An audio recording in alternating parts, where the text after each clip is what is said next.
All right. Good afternoon, everybody. Welcome back. It's good to be here. Good to be doing the podcast again. My name is Just Vince, and I'm joined today by. Oh, he's muted. He's muted again, and our cameras are swapped. Excuse me, I'm Devin Kronk. What's up, guys? The cams are flipped, bro, Yeah, yeah, yeah. on this stream. I'm flipping them now. I just saw it. What's going I was on, like, what's guys? going on here? There we I, go. I I looked up to see what if my name was changed, and I was like, wait a second, I'm not Vince. I'm just Vince, joined by Just Vince. Just Vince, yeah. What an incredible day. What a gift. But hello, friends. How are you doing? Dude, I'm doing great, man. I'm glad to be here. Glad to be doing this. Excited that we are finished with our last series, the games we play. That was very fun. We got a lot of good information out there. We got to talk about a lot of the games that we care about and that we're passionate about. And now we get to move on to some exciting new topics. I'm ready for what we Yes. got planned, man. I'm pretty hyped. Yeah. More focused on like gaming. Back to the roots. The gaming news. A little We bit of we discussion. I feel like the series kind of gave us an opportunity to like show the audience, what games we like, how we feel about certain genres. So Yeah, kind of now share a that's little bit of over. us. Yeah, Yeah, exactly. And I think that was a good place to start. So yeah, now it was we're a lot of getting fun. into real stuff. So, what have you been up to this week? What's been going on in the world of Devin Kronk? I noticed that you have a different name this week. So, I for do, those of you yes. who My are name has confused, changed. those of you who are Formerly known confused. as the Ordinary Joker, Hmm. but I'm now Devin Kronk. Yeah. Devin, by the way, for our podcast listeners. So I mean, for Um, for anybody who might be wondering, just to clear this up real quick, I mean, what was the deciding factor in you changing your name? Like, what kind of pushed you in that direction? Made you feel like it was time for something a little different? if you are familiar with my channel, you know that it was basically themed entirely around Joker from Persona 5. Yeah. And I had this kind of I was talking to one of my buddies, our guest last week, Shori. I was talking to him and he was we were discussing like brand stuff and I was like, I don't want to be tied to something. I want to be me. So it was really that simple and then like that whole week I figured out a name, planned it out, launched it this following Sunday after letting everyone know like felt it was a pretty smooth transition, I feel like. Yeah. I already feel very comfortable. Awesome. Well, I mean, being that Devin is actually your first name, I mean, it's something that's easy to Yeah, fall into. Being that my name is just totally. Vince, I mean, that's easy to relate to for me. It's I like equal parts because I lack creativity and because I actually just like the name. I think it flows No, well. yeah, It's your memorable, name is perfect. easy. I feel like your name is part of like the inspiration for me actually just putting my first name in there. I was like, this works. This is and Yeah. you'll never not respond to that. Like if I would have changed my name to something like, the guy or something, and someone was like, "What's up, the guy?" Who's I'd be a that? little confused. Yeah, That not ain't me. me. Yeah. Not me, Chief. You got the wrong Yeah. person. I'm Devin. What's wrong with you? Yeah. But well, that's awesome, man. I'm glad you're Anyway. liking the new name. I'm glad the transition went well for you. I know that being in like the streaming industry, it can be kind of confusing for viewers. Like when you change your name and that sort of thing, like rebranding as a whole can be kind of a struggle for some people. And I think that it's good that you chose to do it now. You're really, I agree. from what I've seen of your channel, it seems like you're really starting to like hit your stride and hit that point where you're seeing some new viewers regularly coming in now and you're starting to see some growth in your channel. And I think that doing it now, when you're just hitting that stage where you're experiencing the growth before you get Yeah. like massive, and like we talked about this a little bit, but someone like Charlie Moist Critical, like changing his name at this point, people would be Yeah, like, who is this new guy? You know? Like if he totally. changed his name to like bread pudding or something, like nobody would like, Bread pudding. you know, like Yeah, and it wouldn't go the that was same. part It'd be hard. yeah. That was another part of, like, the decision too. I was like, "Well, I'd rather do it now and confuse, a lot less people than maybe Yeah. Then than maybe like a maybe couple hundred in the people down the future." road if it goes Yeah, that way. Yeah. hopefully, now that problem's been averted, so we're good, we're good. Hey, I like it. I like the new name. I think it suits you well. It sounds good. Thank you. So what have you been working on this week content wise? What have you been doing?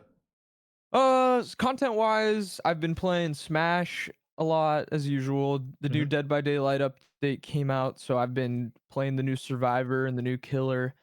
And then on Friday, I did a Pogo Stuck stream mixed with Bean Boozled. So every time I fell a substantial distance in Pogo Stuck, I would eat a Bean Boozled bean, What was and the that was worst pretty flavor you fun. had? Like what was the most Probably disgusting flavor?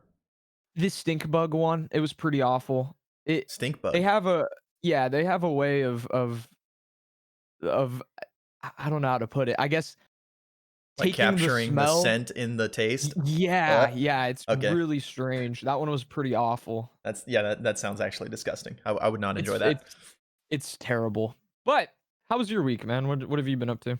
Hey, my week was awesome, man. I mean, I have been playing so much World of Warcraft like in my free time.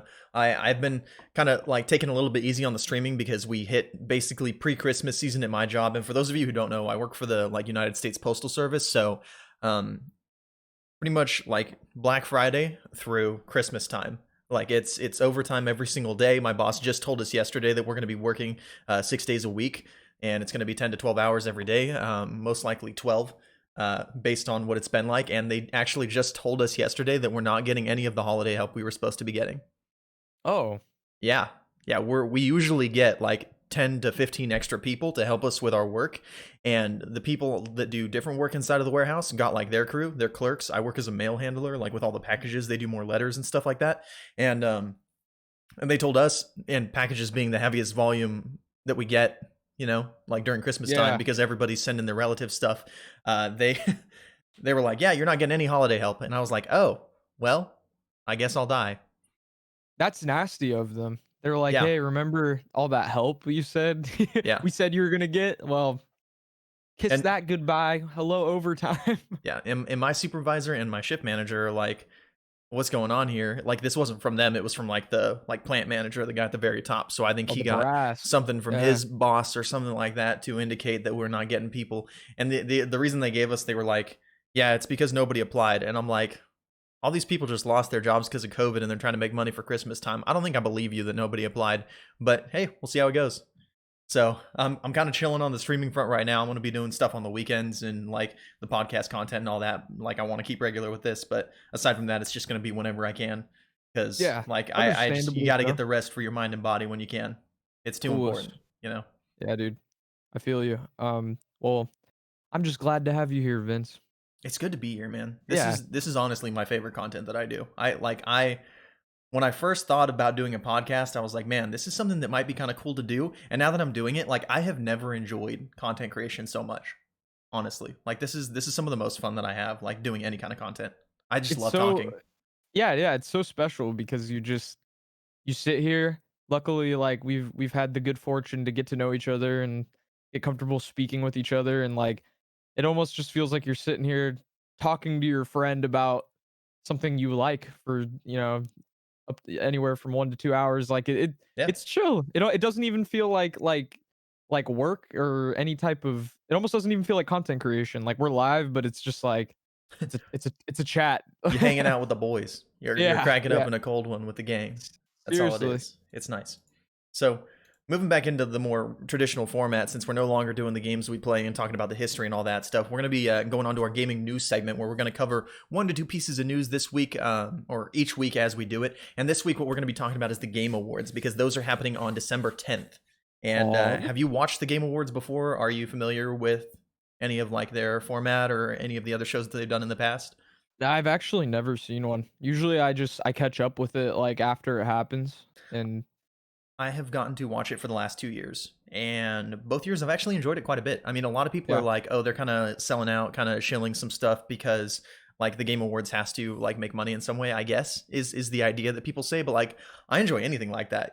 I like seeing people get recognized for their hard work, and I think that a lot of the games that have won in recent years have been very deserving. Um, yeah. I remember when like Hellblade: Senua's Sacrifice won. That was a really awesome like Game of the Year moment. Last year, Sekiro actually won Game of the Year, which I That know is surprised me. why? If you don't mind me I don't asking. I I thought it don't was an know. Like, awesome game.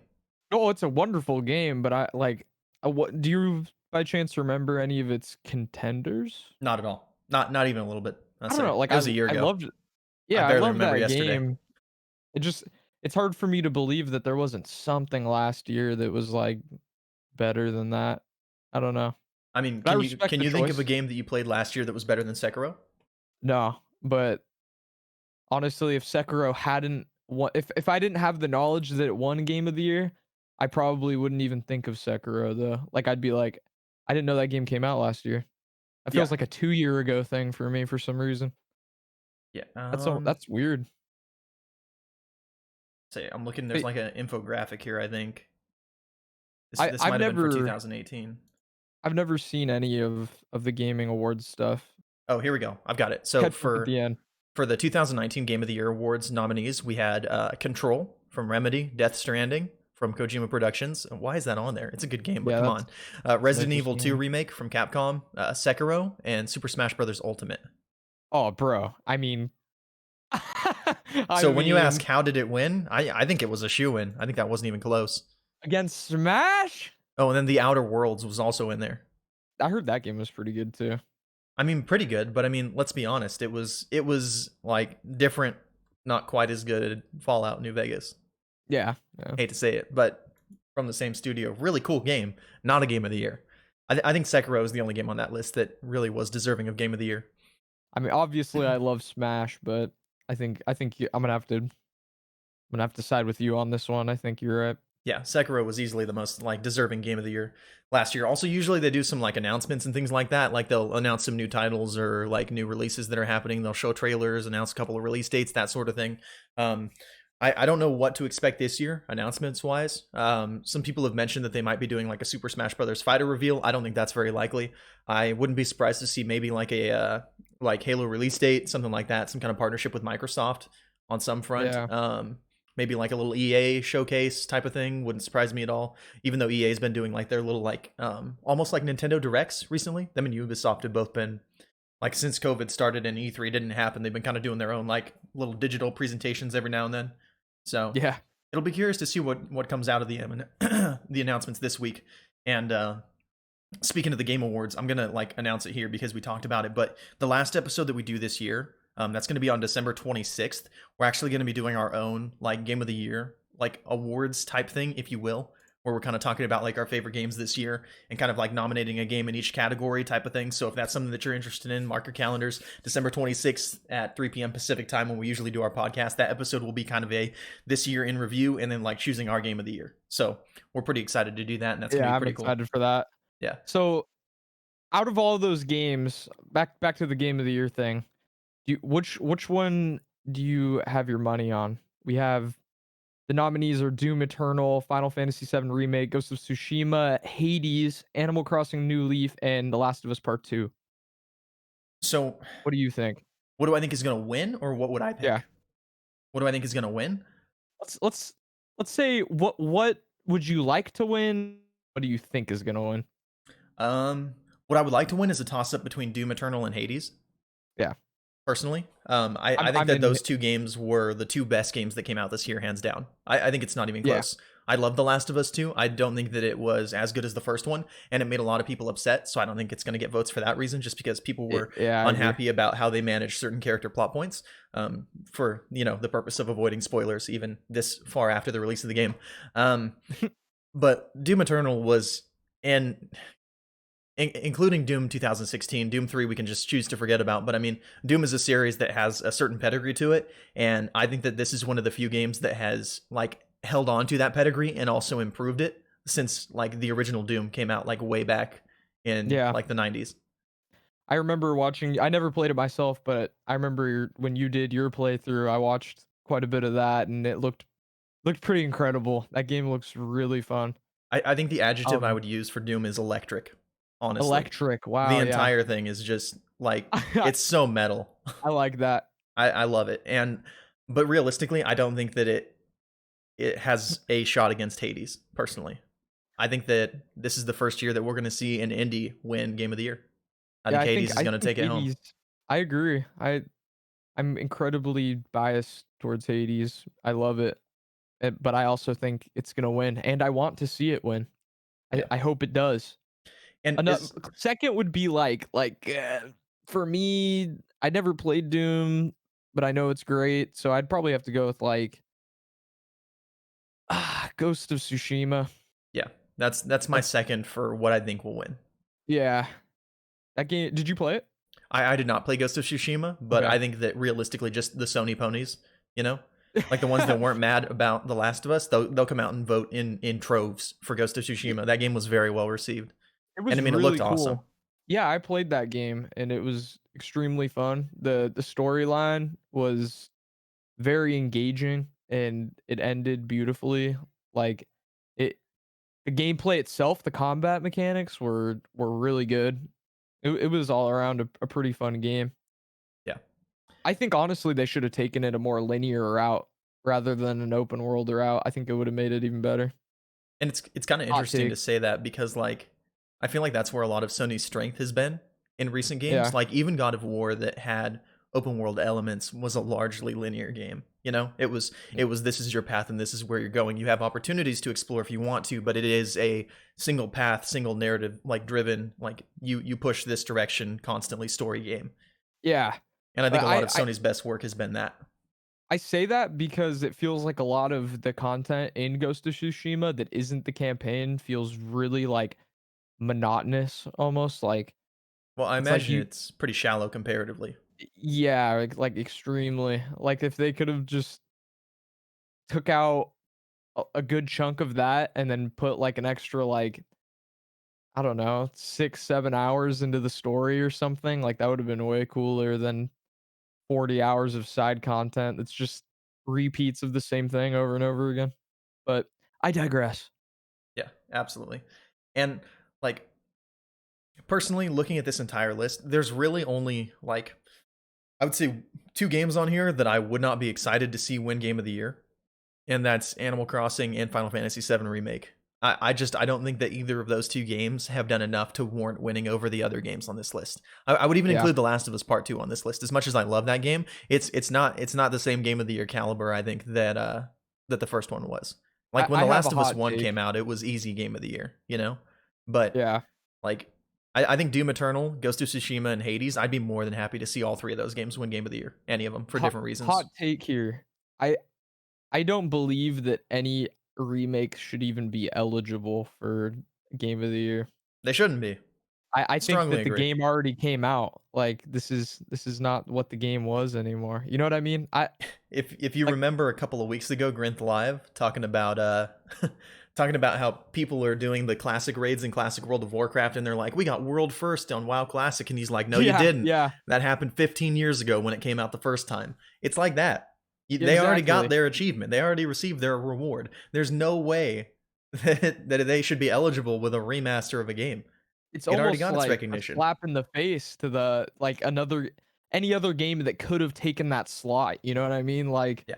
oh, this game that came out however many years ago got a remake, and now it's taking your spot. A completely new creative idea has been taken by an old idea that has better graphics, like, And admittedly, 2019 sad. was kind of a slow year for gaming, but Yeah, still, I don't know. That's not a that's not something I would like to see win Game of the Year at all. Is Final Fantasy yeah, VII Remake? and it There's no was a way. fun game. It was really cool. I played that too, but I said I would much rather 2019. We're in 2020. My bad.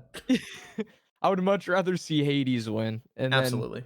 on Animal Crossing, I love that game too, but over these guys, it's kinda out of its league, I think. Yeah. And I'll be honest, it feels like a little bit of a disservice to Hades at this point to even call it an underdog, but like only because an indie has never won a game award at the Game Awards, like or a Game of the Year award at the Game Awards before. Yeah, I'm going to call Hades the underdog here because I think this is the first year that an indie actually has a genuine shot. Every single person that I've heard that has played this game loves this game. I mean, a friend of mine at work who just has never played roguelike games before, like just started getting into Diablo even. Like isometric top-down games are not even his thing. He played Diablo 3 for the first time this year. Like really. and yeah, and he started playing Hades and he was like, "This is absolutely incredible." Like I love it. I'm so bad at it. Like he's terrible at it. I asked him if he'd beat Meg, who's the first boss. He's like, "No, I haven't Yeah. even beat her yet. I just keep dying, but I love it. It's so fun." You know? And that's the There kind of is game it something is. thrilling about just, like, dying and then getting, like, a little farther every time. Mhm. Like, I don't Hades is a great game, and there's so and even if you're like, "Okay, well, obviously, this weapon with these boons is gonna win me every time." Like, you could do that every time, or you could challenge yourself a little bit, start experimenting with different builds, and there's so many different possibilities, like, not only do you have different weapons, which alone have different things you can get for those weapons and different fighting styles. But then you also have those boons that you combine with those weapons and like certain ones will complement other weapons differently, and it's really cool, man. Yeah. It's just Plus the such a well thought roguelike, out game. yeah, the roguelike side of and I'm a sucker for Greek mythology, so that always gives it bonus points. It really is a perfect storm of a lot of like gaming tropes, if you will, that have been springing up over the last like 5 years. You Yeah. know, you take like the mythology, the Greek aspect of it, you take roguelikes, and and then you take progression. And you just like lump it all into the same thing, and it's just perfect. It works. Incredible voice acting, great artwork. Artwork, dude. Whew. It's so well done. I think every single aspect of that game is as good as it could be. Like Yeah, when I play Hades is through it, incredible. this is probably the only game on this list besides Doom Eternal that when I'm playing through this game, I look at it and I'm like, I can't find any area of this game where I look at it and I'm like, this is something you could improve on.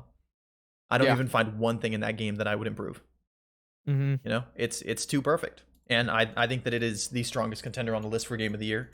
Um, and I would say more than Doom Eternal only because I think it's more popular than Doom Eternal.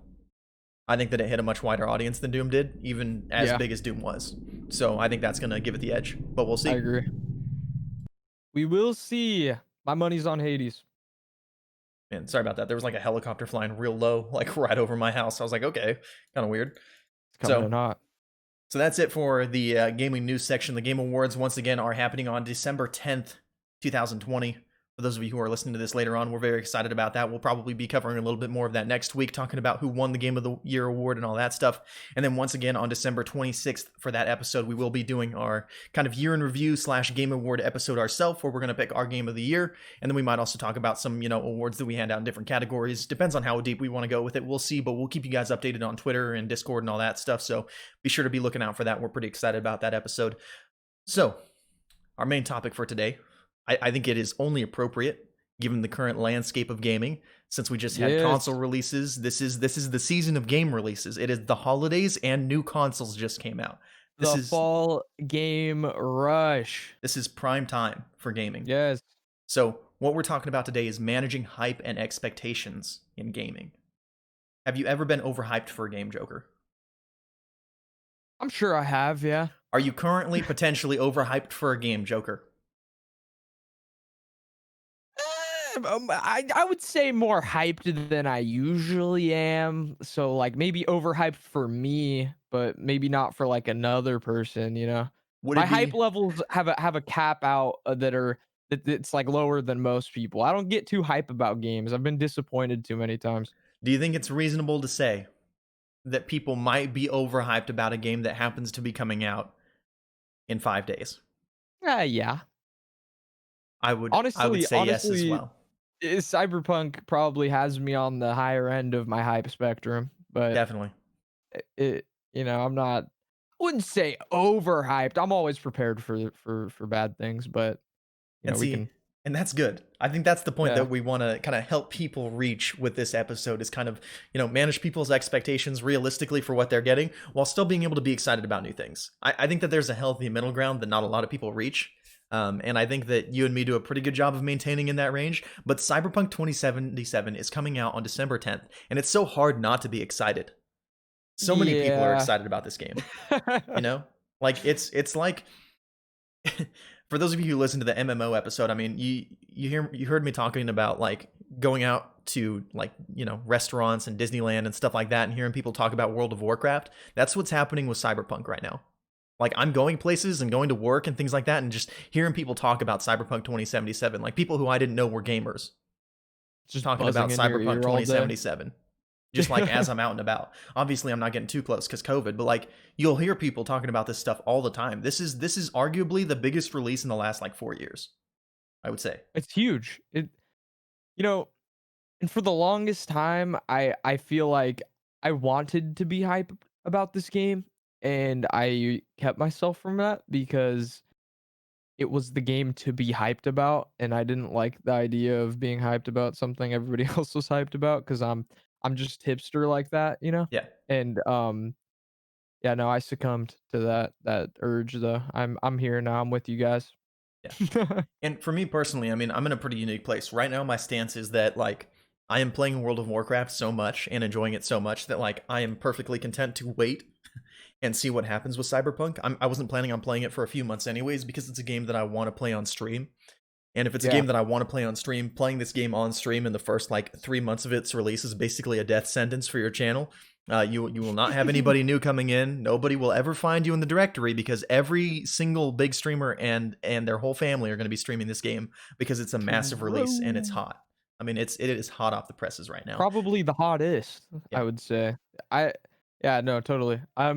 My game plan with that game is, as far as, like, content goes, I think is just, like, play the game on my own time because I'm too hyped to not play it, yeah. and then just pray that I like it enough to start another playthrough when the time comes, like, maybe try something different, and that's, the angle they're taking with that game. Hopefully, you can play it in a different playthrough and still have, choose a different life path or whatever and still have an equal amount of fun, maybe spec into some new things. I don't know. Well, and the It whole sounds like like they're gonna give mentor us a lot system, of. Sorry? the whole mentor system too, like being able to choose different mentors for each playthrough. Yeah. You know? Yeah, yeah.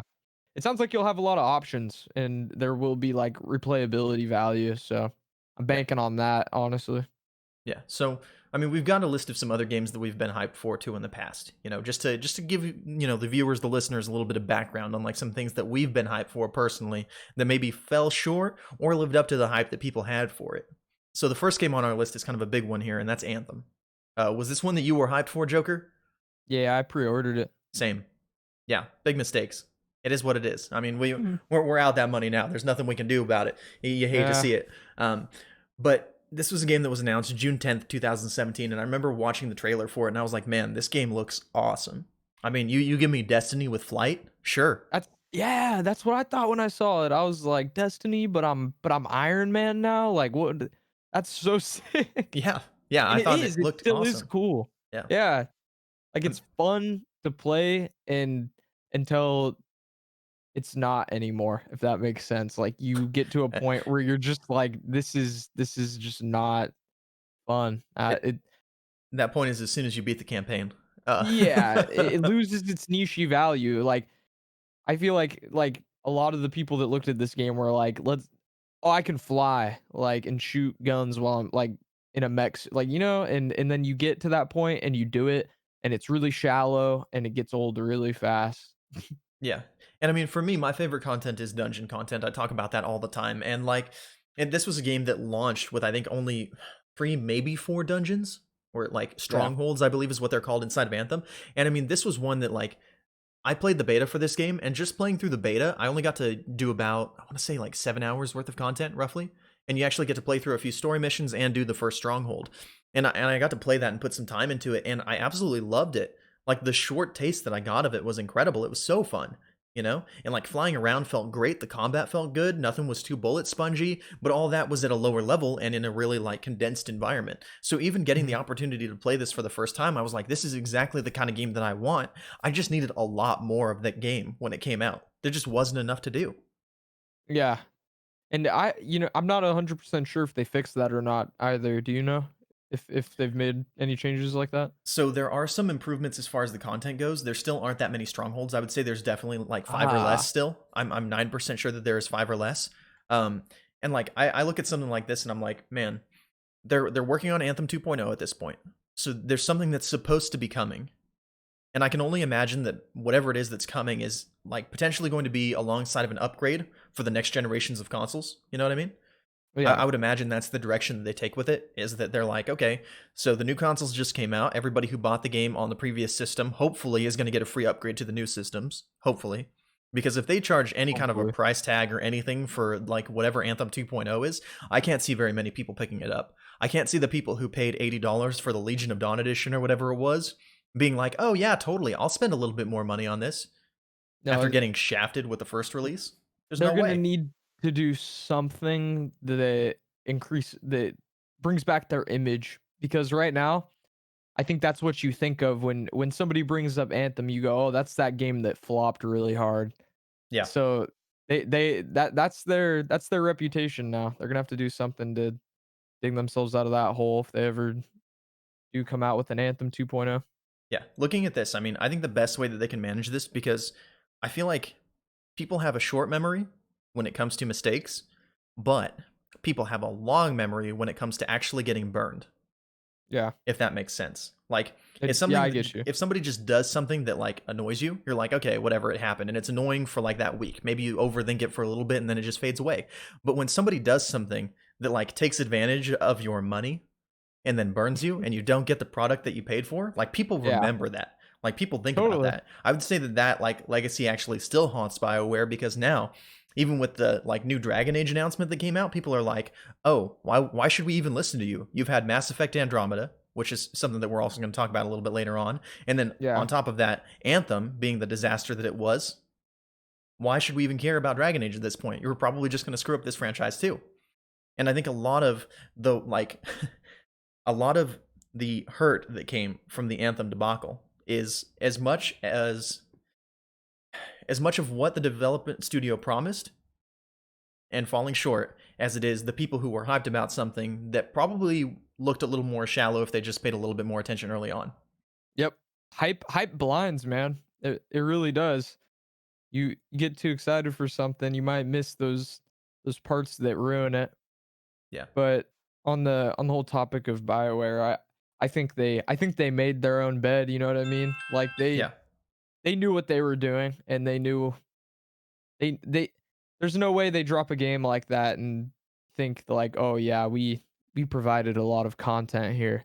I'm sure Absolutely their not. intention was to release that game and just cross their fingers and hope it did well and then drip feed us content because they thought people would like the game enough that they would wait for that because that's what everybody does nowadays.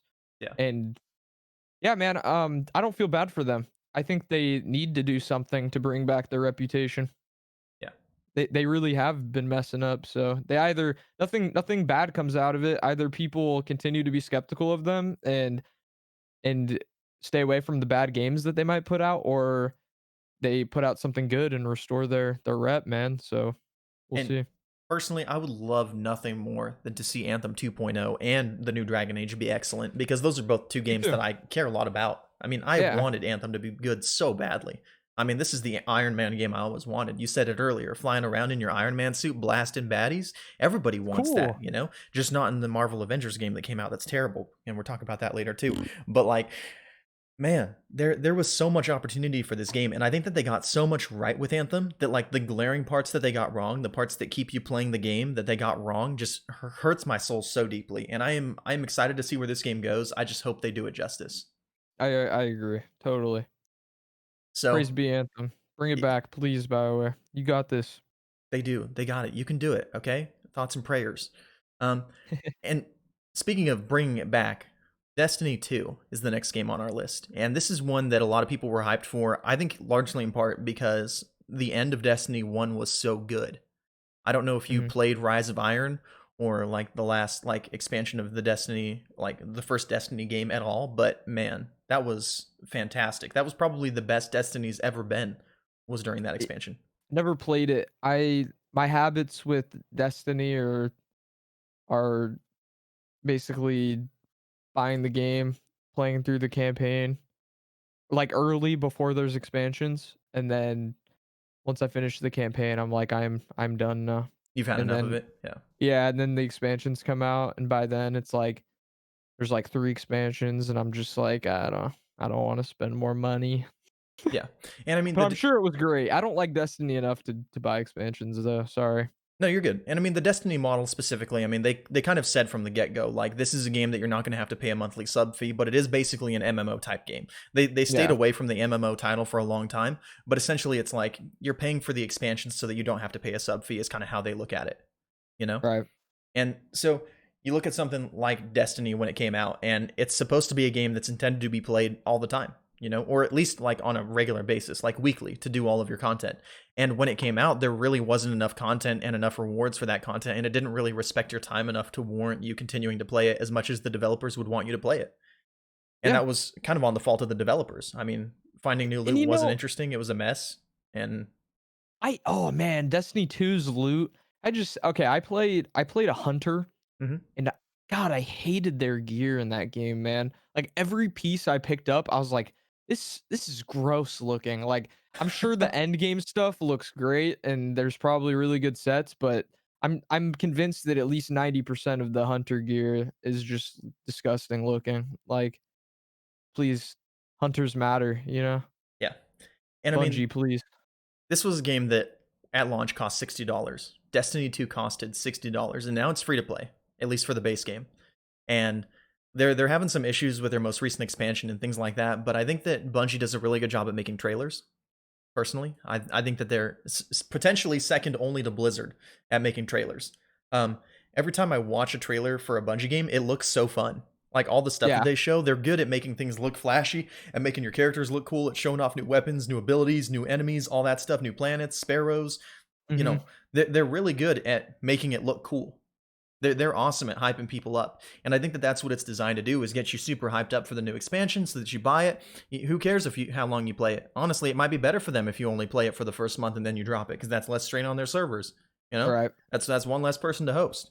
And So that's it's dangerous, bro. Like, people that can create stuff like that and get you hyped like that, it's kind of, you know, exact like how we were just talking about getting blind due to the hype. You get too sucked into these incredible trailers and flashy gameplay, and then you can't see anything but good things. And yeah, then when the game releases, you're like, "Uh-oh, it ain't great. I've made a mistake."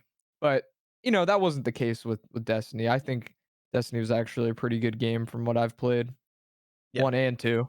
Um, I think there was definitely some reasonable hype for Destiny. And I've actually played quite a bit of Destiny 2 throughout the expansions. Forsaken was probably the expansion that I played the most. And this was kind of what I was talking about, where it's like, you had the first initial hype wave where everybody was like, oh yeah, Destiny 2. And then for like the first 2 weeks, it was awesome. And even Reddit was positive, if you'll believe that. And then like after those 2 weeks hit, it just turned into a cesspool. Like everybody was angry about everything and it was awful, and people were quitting and they were like, I'm never coming back to Destiny. Why don't we just get Destiny 1 continued?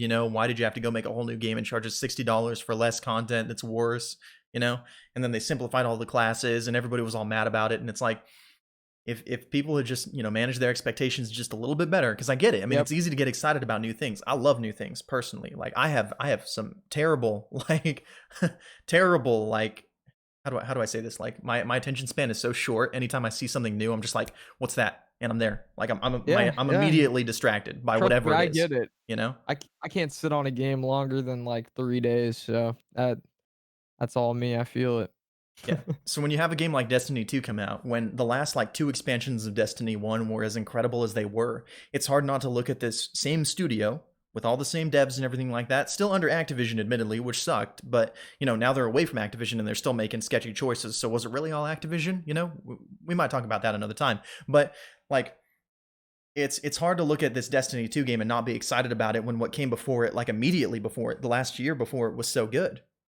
Yeah. So like they Well, already had that good foundation and then they just scuffed it. I so what exactly did they say was so bad about Destiny 2? 'Cause I'm not up to speed with that. So Was a it lot of just it was like the end game grind felt really bad. okay, Like the loot drops and stuff like that were not balanced properly. The like power grind was like really rough, or it might have still been called light at the time. I think it's power now. It's hard to remember. They changed the name of stuff so much, but like pretty much they shifted a lot of stuff that you used to be able to get from doing end game activities and things like that, yeah, um, into the Eververse was like the first big thing. Which the Eververse, for those who don't know, is like their like in game store, like their real yeah, money shop, if you will. So you took a game that's an RPG game like this that's intended to be, grinded, where you're, supposed to be able to get really cool, awesome things from, just playing the game and putting in hard work. And there were some cool things to get, but not nearly as many as they moved into the Eververse store. And right. then on top of that, like a lot of the stuff that they changed with like bright engrams, which you used to get every time you leveled up past max level, you would get like a engram with some cool cosmetic stuff in it.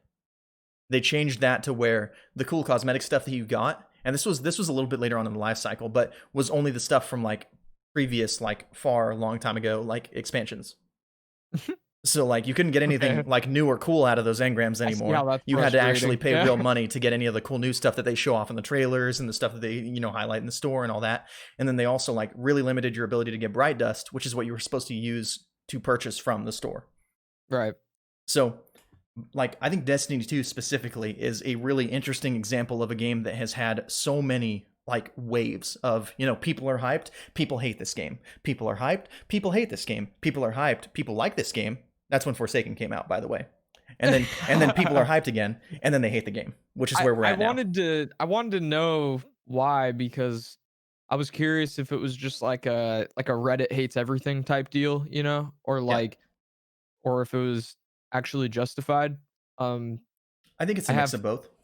kind of a general statement here, not really pertaining towards Destiny, but like I feel like no matter what game you play, what genre it is, how the game might be perfect. I think there's always gonna be people that just want to talk smack and just ruin a game for other people just because they feel some type of way about it. So Well, I I mean, you got to I think though. The times that I have felt the most close with somebody is when they mutually hated somebody or something else. well, So I you mean, know, there's something to be said for mutual hatred of something, aligned together in a common cause but against something is awesome. there's something to be said about mutual love too. Absolutely. If they just there's two sides of the coin, I suppose. You strike a good argument, but Yeah. And I mean, there I personally think that Reddit is the majority of Reddit is a bunch of sheep who will just follow whatever the most upvoted post says. So if yeah. right now the hot upvoted posts are the ones that are being like, "No, Bungie, you suck. Destiny's the worst." Everybody's going to be like, "Bungie, you suck. Destiny the worst. Give me my internet good boy points right now." Yep. Yep, yep, yep, And yep. then they're going to collect them, you know? And they will, and they'll be rich off of them. All Yeah. that karma. Yeah. And I think that realistically, if more people would take the wait and see approach to games and not just, blindly pre-order things, you'd have a lot less people disappointed. I mean, I we live in haven't a day and age. pre-ordered since Anthem. Yeah, I just want to put that out there. That it crushed it for me.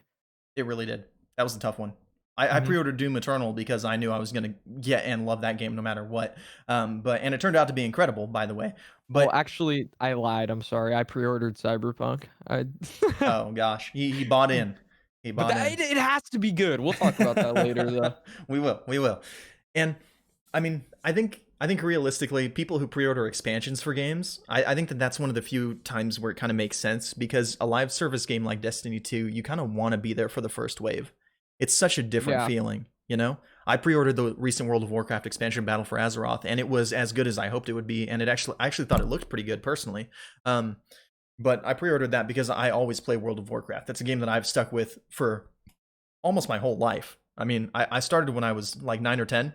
So, I mean, it's been a long Yeah. time playing World of Warcraft. So, I understand that mentality of wanting to be in on the first wave and experience it first and not get behind because it is hard to catch up if you get behind in games like these. It really is. There's a lot of like Mhm. fear of missing out on seasonal stuff, and that's a lot of where Destiny 2 has gone now. It's funny you brought that up because that's actually, like, part of the reason I think, like, it's always been so hard for me to get into Destiny is 'cause, like I said, I'll play through the campaign, like, pre-expansion, and Hmm. then I kind of forget about it for a little bit, and then I come back and there's, like, 2 to 3 expansions, and I'm like, "Oh god, where do I now what?" Like, Yeah. everybody's already experienced that hype, ma like, I'm out of the loop now, you know what I mean?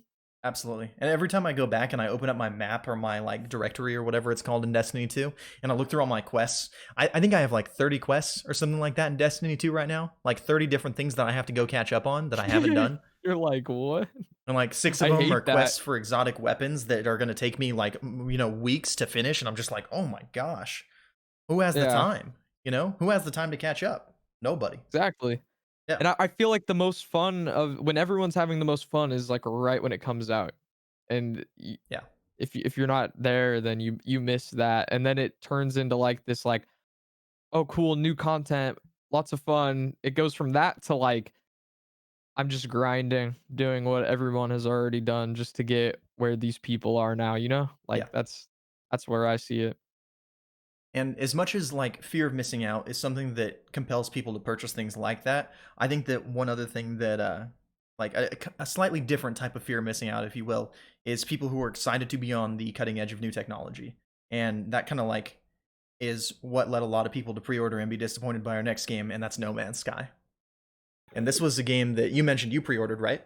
Isn't this one that I you got pre-ordered? yeah, yeah, You caught this that bug one big was one time. too.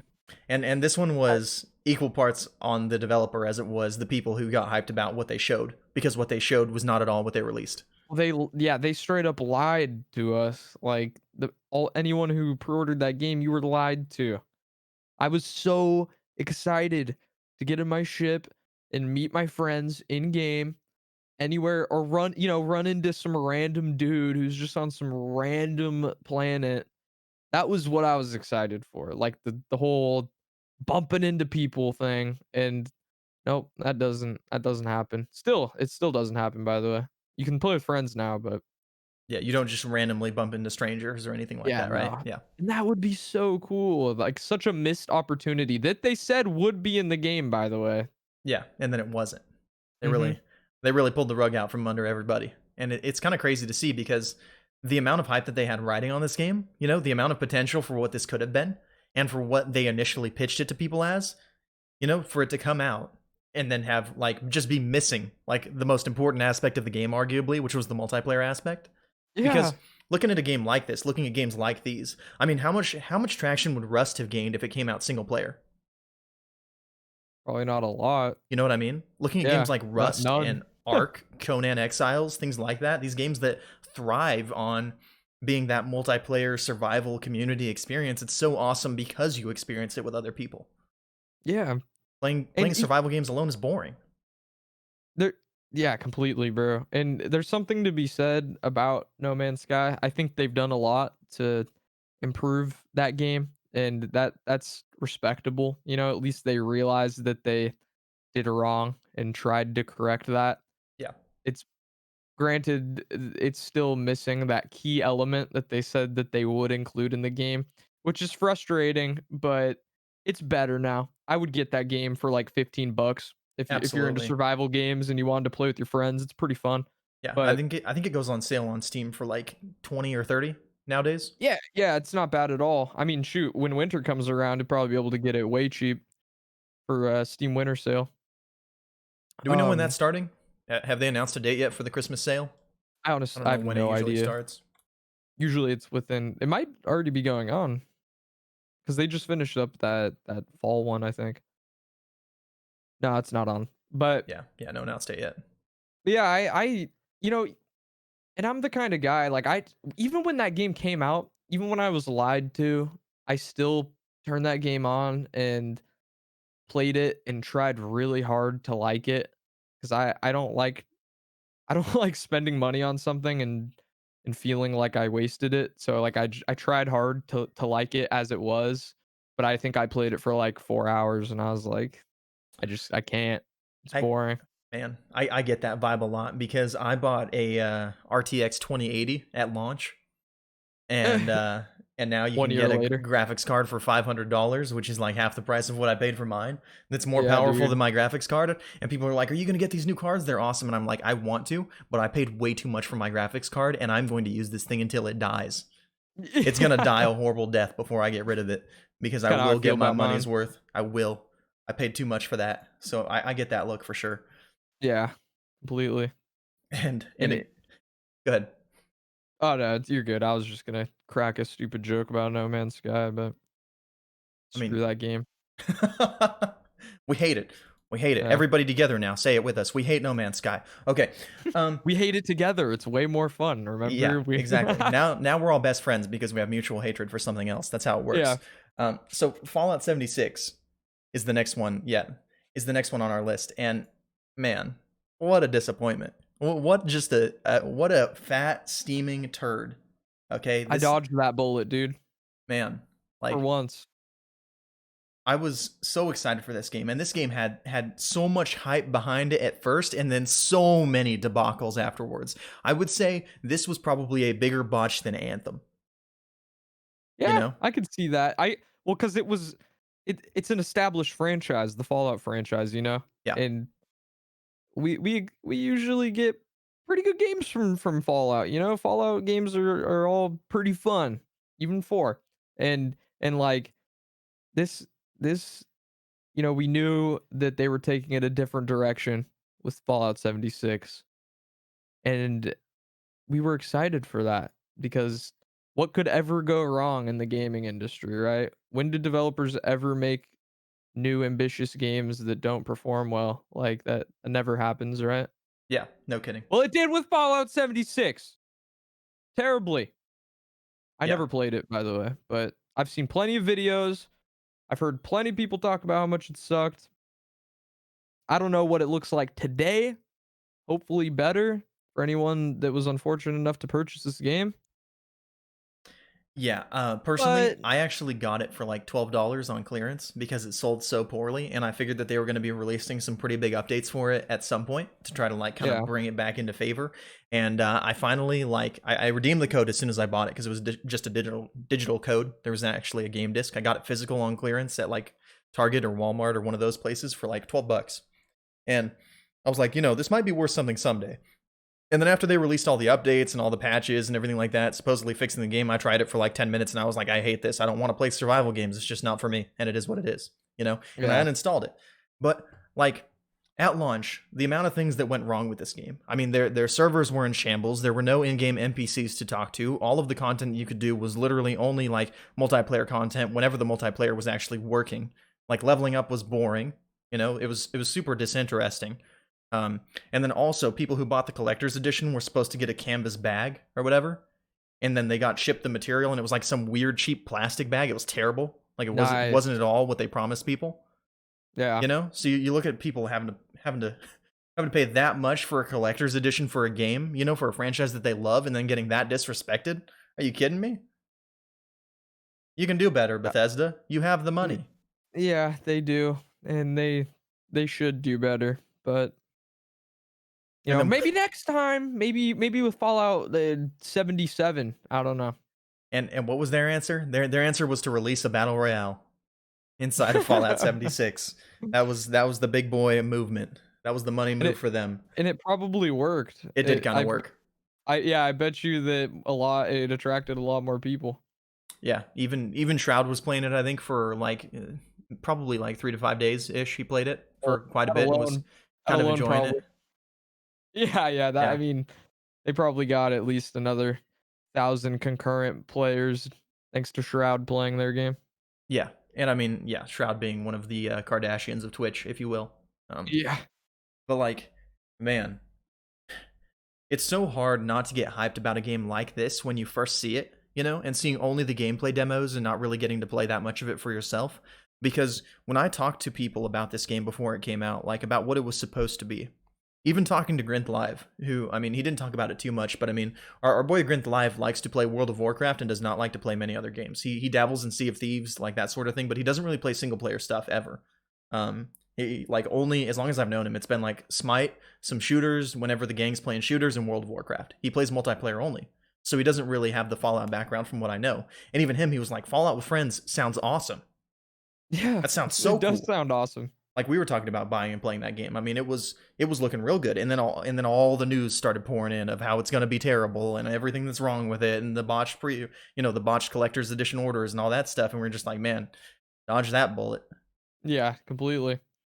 I I mean, felt the same way because when I saw that, the I was hype, but I managed my hype. I was like, "This looks cool, but it's ambitious, it's different." I think there's times to this is not the kind of game you pre-order, I feel like. I don't know how to, no offense to anybody that did pre-order it, of course, but you got played. Um, yeah, no kidding. I mean, it was Spicy Doom in the chat just said we had so many people that tried to return them at work because of the bag. And for those of you who don't yeah. know, he works at Best Buy. So I mean, it was supposed to be a nice canvas bag, and they just even the physical stuff with the collector's edition that cost over $100. You know what I mean? That's crazy. I yeah, no thanks. I mean, I think it's a good lesson though. Like, yeah. if you see a franchise that's well respected putting out something that is using the franchise's name to dip into another genre, maybe stay clear for at least a week.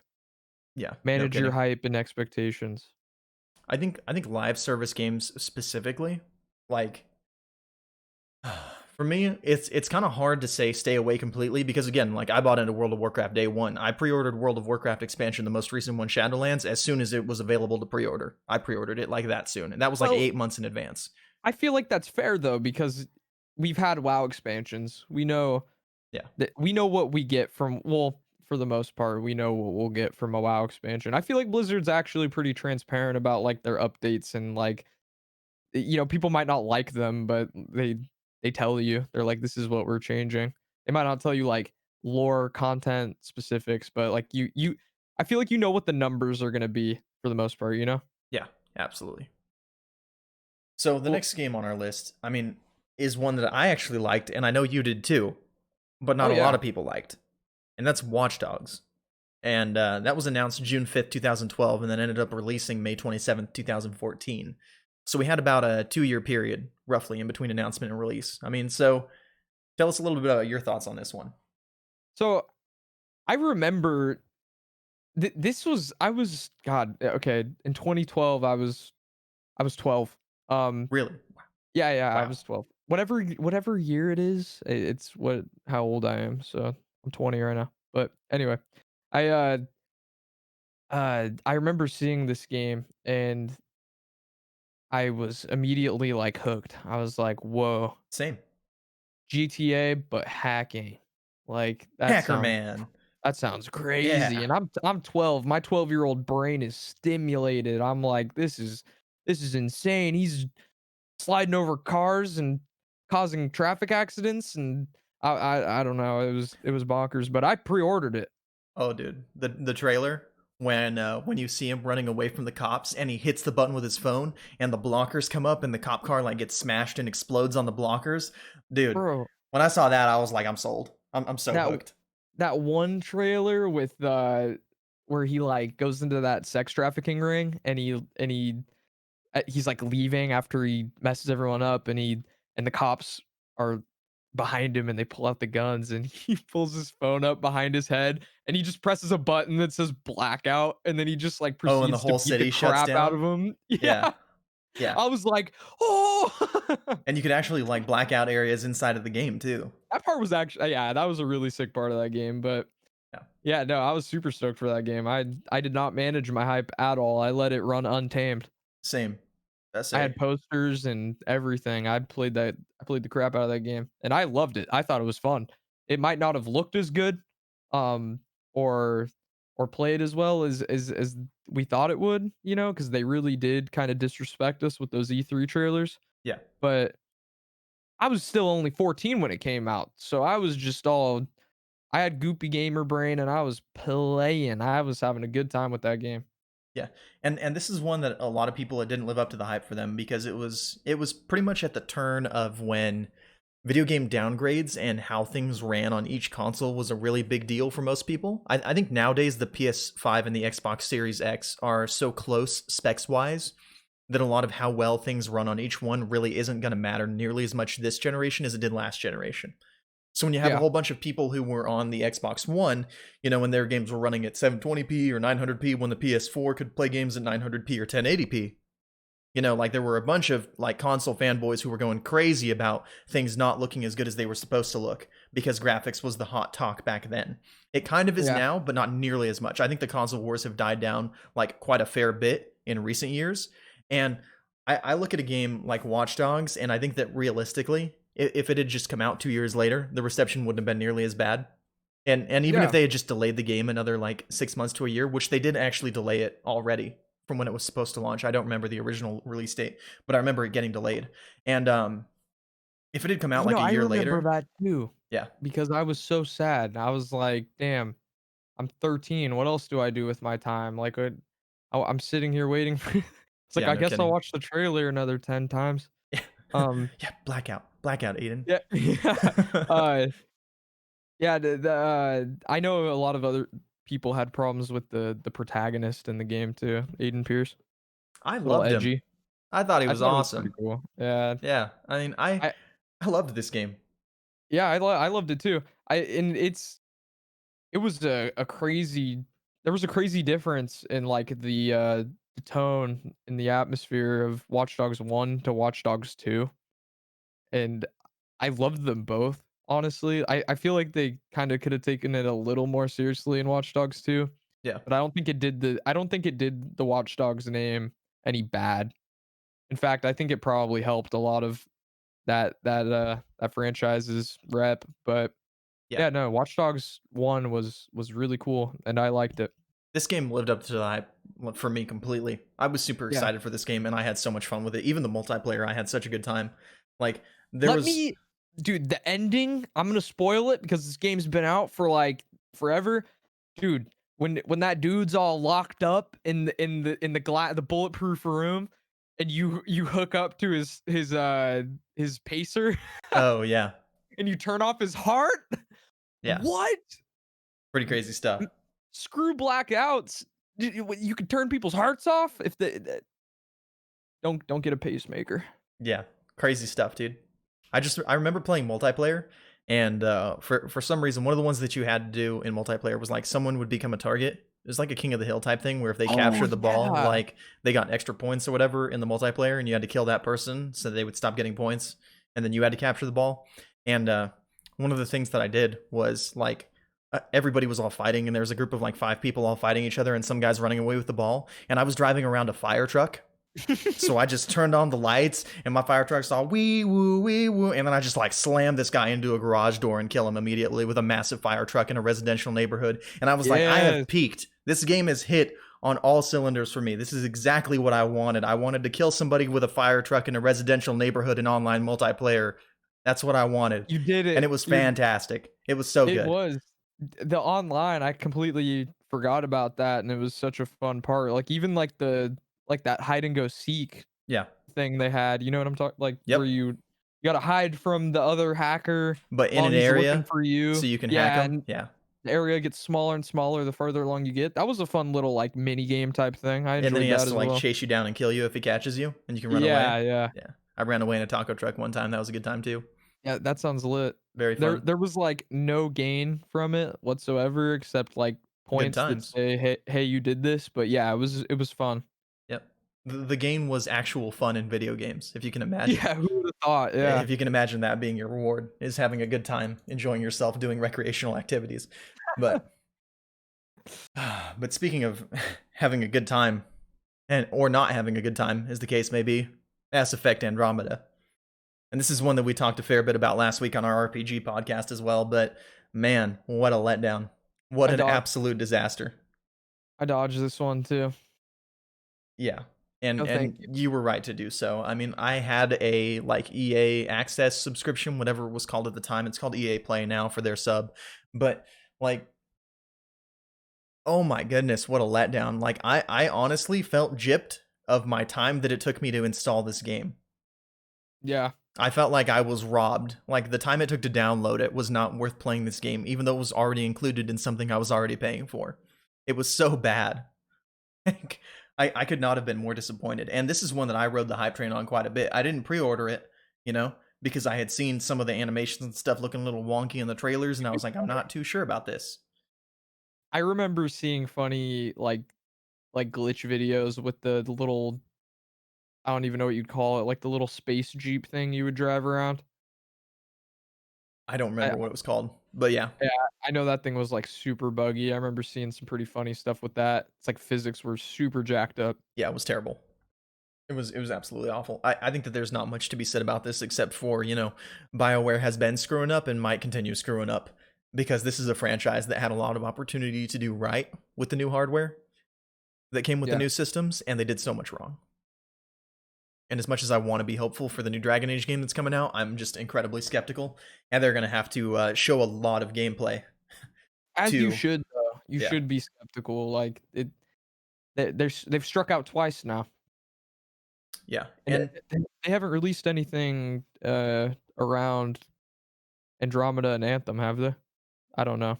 Andromeda, Anthem, and then I'm trying to think. I feel like the Mass Effect remaster would be the next thing. Oh, That's well, it. I mean, does that even count, though? Like, that we already knew what that was gonna be. And then Shoria in the chat said, "Hasn't there been a lot of people leaving Bioware lately too?" Yeah, I think they just had another like really high level exec leave Bioware. Actually, that was one of the things I was going to mention in news stuff, but I figured the Game Awards was like slightly more important news than like some, talking head leaving leaving BioWare. And the dude was pretty Talking high up though. What's up? Did you say talking head? Yeah. That's perfect. Yeah. I mean, that's and he might have been like one of the lead designers or something like that. So obviously like he played a little bit more of a big role than just being a talking head, but like I feel like a lot of the people that are high up in these game studios nowadays, I mean they really are just there to be Well, like, look at the numbers. he probably was just a talking head Yeah. because at the end of the day, it's probably telling someone else to do something. He's not Yeah. he's leading and managing. And I would urge people like if you're going to be skeptical of any game that's coming out in the future, which you should be more skeptical in general, I would say, like the new Dragon Age game, please save your money. Don't pre-order. Wait and see. It's going to be a single player game anyways, even if it maybe has a multiplayer aspect.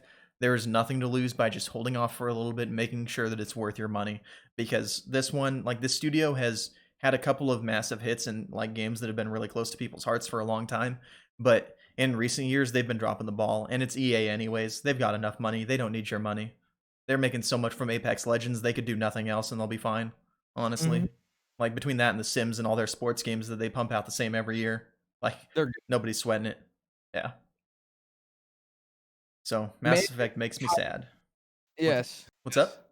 I was just gonna say manage hype and expectations. Yeah. This is the first step. Just not pre-ordering unless you're 100% sure that the game is gonna be good, and to be honest, you're probably never gonna be 100% sure. Yeah. Just wait like a day unless you really want that cheesy Fallout 76 bag or whatever else they happen to be handing out, then I guess go for it. It's your money, but If you want the not canvas Fallout 76 pre-order bag. Yeah. Yeah, no kidding. leather. And this was a game that, Mass Effect had a lot of stuff to do. It had a lot of gameplay hours, assuming that you wanted to suffer through a lot of gameplay hours. But the next game on our list is a shorter game, actually, a very short game. And this is The Order 1886. Did you play this one? I didn't play this one. I remember hearing about it though. I actually honestly, this is probably the most I know nothing about this game, like next to nothing. I know it was like this order that had like future weapons in like a past time period or something. Like that's my knowledge of this game. You're on the right track. So Yeah. essentially, alternate history, steampunk setting, like narrative third person cover shooter game.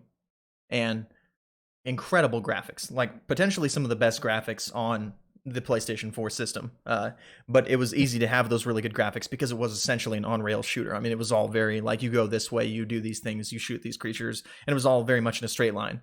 And Yeah. the story, this is one that I actually did play, and I enjoyed it quite a bit. I personally loved The Order 1886. I thought it was really fun, but it was not worth $60. And that's where the big hit was for most people, because this game, it's only that single player game, and there's some collectibles you can get in each of the levels if you want to. I don't know. Do you care about collectibles? Yeah. I mean, if I like the game enough, I care about everything in it. Okay, so your playthrough doesn't change each time, like hardly at all. But there are collectibles that you can get. But just going through one playthrough takes about 5 hours. Oh wow. Okay. Yeah, for a $60 Yeah. game. Who developed that game? That was Ready at Dawn, I believe.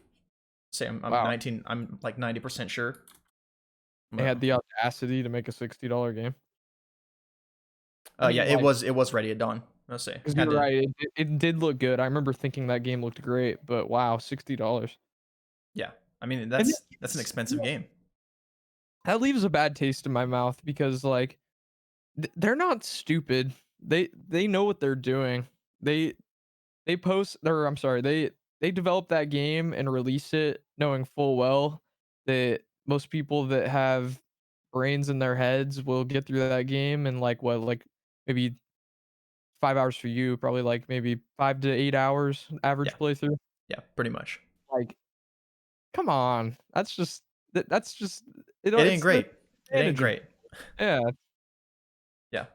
And this was a game that honestly was beautiful. Like graphically at the time, I would say this was kind of the gold standard. At least for like single player games, like the facial animations, all of the weapons looked incredible. The environments were awesome.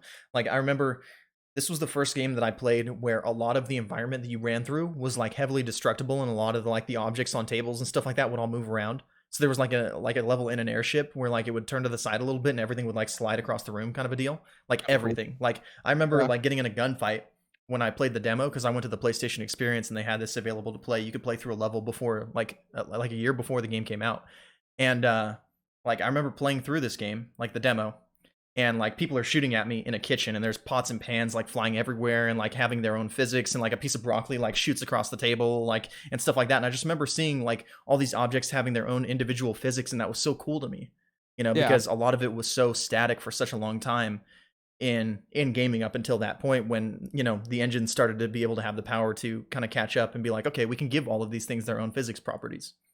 Right.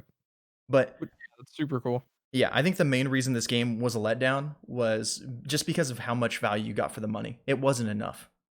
When you're paying Yeah, $60 for a 5-hour playthrough, that really doesn't cut it for me. that's what I mean. And they knew. They knew, Vince, and they still did it. What would you say it's worth? This game, $10, $20 maybe. There we go. They said, "Oh, it looks nice." Now it's $60. Yeah, because I mean, it's still longer than a movie. It's about twice as long as a movie. So I would say for that amount of money, I think you're getting your money's worth. Yeah. I mean, what's a movie go for? Like, well, Blu-rays are like 20, 25 or something. Yeah, I would say depending on like whether you're going to the movies, what time of day you're seeing it, and whether or not it's on sale, you're looking at between 10 and like $25. There we go. There's the price for the order 1886. You heard it here. The next game on our list is Diablo 3. Mm, And have you played Diablo 3?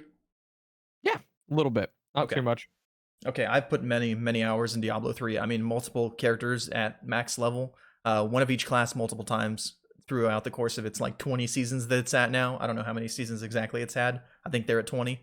Um, but it was announced June 28th, 2008, and then released May 5th, 2012. And this was a game that, man, I was so excited for. I actually got this game included in my subscription for World of Warcraft because if you purchased 6 months of like sub time, they gave you Diablo 3 for free, as well Dude, as I some think like that's how in-game World of Warcraft stuff. What's that? I think that's how I got Diablo 3 too. With your I WoW sub? Yeah, I think that's how I got it. Like, Nice. yeah, or something like that. Well, that was a while ago, right? I Uh, got it off some type of promotion. I didn't buy Diablo 3. That's why I didn't play it too much because it wasn't something that I, like, went out of my way to buy. I just, mhm. like, happened to get it, and I was like, "Okay, cool. Like, I'll play this a little bit." Yeah. I And I actually mean, really, like, liked it. It was fun. I played alone, and it sucked alone, so I was like, I always wanna play with friends. That's the kinda person I am. and there were a few things that let people down on this one compared to the other one. It Mhm. was like a lot more shallow than Diablo 2, first of all. And after coming out so long after Diablo 2, that like kind of upset a lot of people. The itemization wasn't nearly as good, which you would think after having so long to develop it that it would be a little bit better. And then on top of that, they put a real money auction house in the game. And the items that you could find on the ground were actually influenced by what was currently available on the auction house. So if you had a certain number of items on the real money auction house available to be purchased, okay, you had a much lower chance of those items dropping for you when you're doing your clears. I Yeah, why? Why though? that Like, first noise you made, that uh, noise. That's it. that's ridiculous. I don't understand why they would do that. They just need to think, man. Like, these are smart people. They make games for a living. Like, they have common sense. Why why what made them think that was a good idea? So, and I mean, I'm not like completely playing devil's advocate here, but just to bring you the counter argument that they brought. In Diablo 2, one of the biggest problems was gold sellers online, and a lot of people getting their accounts hacked and stuff like that because of online gold sellers. So they wanted to give you a direct way to be able to purchase like power for your character without having to go through a third party site. Why well, I get that, but, like, if hackers are such an issue, why don't you Blizzard has a 2FA, right? Yeah, two-factor authentication. Yeah, Yeah, why then I should do it. Just don't throw your password out or use third-party sites. I'm That's probably a start. I'm going to throw out one of my favorite sayings here, and that's play stupid games, win stupid prizes. If you're Yeah, going online buying gold from sketchy third party sellers that require your account login, you're probably going to have a bad time. that's what I mean, dude. That's how I I mean, see it. kinda asked for that one. Blizzard shouldn't have even, like, addressed that. They should have been like, "It's your fault. Why what do you want us to do about it?" They should Yeah. have just left it as is, honestly. Blizzard is I apparently an adult daycare where they make sure that you're not, doing things the way you're not supposed to, and they slap you on the wrist and give you a nice, safe, playpen to play in, so you don't go Yeah, hurt yourself in the surrounding area and get your account hacked. exactly. Apparently that's Blizzard to most people, but I don't know, man. I'm, I like I said, I haven't played too much Diablo, so I'm not a leading authority by any means, but that just sounds kinda silly to me. I don't know. Like, Yeah. from an outsider's perspective almost, that sounds like a pretty ridiculous thing to add. Absolutely. And sure, you mentioned in chat, I remember there was supposed to be PvP in D3 as well, and PvP was actually a really big feature in Diablo 2. And there was supposed to be PvP in D3, and eventually they added in like a brawlers arena, and that was the farthest it ever got. And that was Was it that was way down the road. What's up? it was still PvE? Yeah, yeah, all PvE. There was no PvP content except for the brawlers arena that got added in at least 6 months later. It was a long time. That's weird. Yeah, no, thank you. Yeah. And I mean, again, I got this game for free, included in my WoW sub that I was going to pay anyway, so this one didn't burn me too bad, but I know a lot of people were really mad about this game because they were so hyped for it. And one of the things that you mentioned is that, like, with Blizzard, you kind of know what you're getting, and I would agree with that, but But Diablo. here's Diablo. Yeah. Yeah, And obviously, the expansions after that looked great. Diablo 4, honestly, I'm excited for it, but it does not look that good. Not yet. I don't we'll see. I mean, let's sit and watch. Manage our hype and expectations. Yeah, exactly. And that's kind of the point of what we're talking about today, because there is going to be a new Diablo 4 coming out, and people are going to want to be excited about it because of how good D3 was. But looking back at another game like Destiny 2, which came right after the best era of Destiny 1 that existed, in my opinion, with the Rise of Iron expansion. Like, just because the game before it was awesome and the state that it's in is great, which I would say there's plenty of people nowadays who don't even think that Diablo 3 in its current state is great. They would be like, yeah, Path of Exile, run circles around it all day long. But like, I think that Diablo 3 is a great game right now, but it took a long time to get to where it is. And I think that there's nothing to lose in a game like that by waiting, waiting 1 month, waiting 2 months, waiting 6 months, and then picking it up then. Yeah, definitely. I mean, some critics are so on it now, thanks to the internet. We I feel like you can almost find out if a game is worth your time a day after its release, a couple days after, maybe even before if it gets into the right hands before launch date. You know what I mean? Like if they give the copy out early to someone. Yeah. Yeah, we have access to a lot of information as long as it's not some type of like sponsored thing. I feel like you're getting like honest information. And I think that's the flip side, though, is like a lot of what people watch, because not as many people are as like in tune with like the gaming heartbeat and gaming news as people like maybe you or me, who are actively involved in content creation. And I don't even know how much gaming news like you really like follow that closely, but I'm on gaming news Reddits all the time, constantly going to different sites, like just looking for any information because I like to read about it. It's just interesting to me. But like for people who aren't constantly doing that, a lot of their exposure to new games is going to be from sponsored streamers, Yeah. and they're basically getting paid to be like, hey, this game's gonna be awesome, you're gonna love it, get in here, you know Yeah. and and I think that that skews a lot of people's opinion on a lot of games too. I think that kind of sucks. Like, I mean, I understand if you're giving your game to somebody early, you're gonna pay them to say nice things. But I feel like putting them in a corner like that is almost like, I don't from a business standpoint, it makes complete sense. Obviously, if they say good things, you have this big streamer, YouTuber saying good things about your game, you're probably gonna get a few more sales your way. But Yeah, I don't know. I think it would be a really like good show of character if gaming developers were like, say whatever you want. Obviously, that would never happen, but like it would be cool. yeah, and if they could make money off character, I think they would, but Yeah. unfortunately that's Yeah. that's not the world that we live in. And Definitely I not. think that there's a lot of talk about character in regards to our next game here, and that's Marvel's Avengers, and potentially the lack of character as it may be in this game. You didn't buy this one, right? No. That was a post. I don't pre-order games anymore. Yeah, and real quick in the chat, GZDR forever, I'm guessing is what that says. But I'm just gonna There's call you GZDR for now. What's up, man? It says I just joined chat and heard you were upset the Order 1886 was $60 at launch despite being a 5-hour game. Please tell me you were just as upset with EA charging $60 every year for Madden, which is a lazy graphical update. Personally speaking, I can't speak for Joker here, but I mean he can weigh in on in a second if he wants to. But for me, I buy Madden once every 4 years because I like football, and that is about how long I've gauged it will feel like a somewhat new game or a fresh game is once every 4 years is when I purchase Madden. Otherwise, I think it's incredibly lazy to continue to, charge for that game every year. I think they should do what Rainbow Six does and release just Madden and call it Madden and give it a seasonal update every year.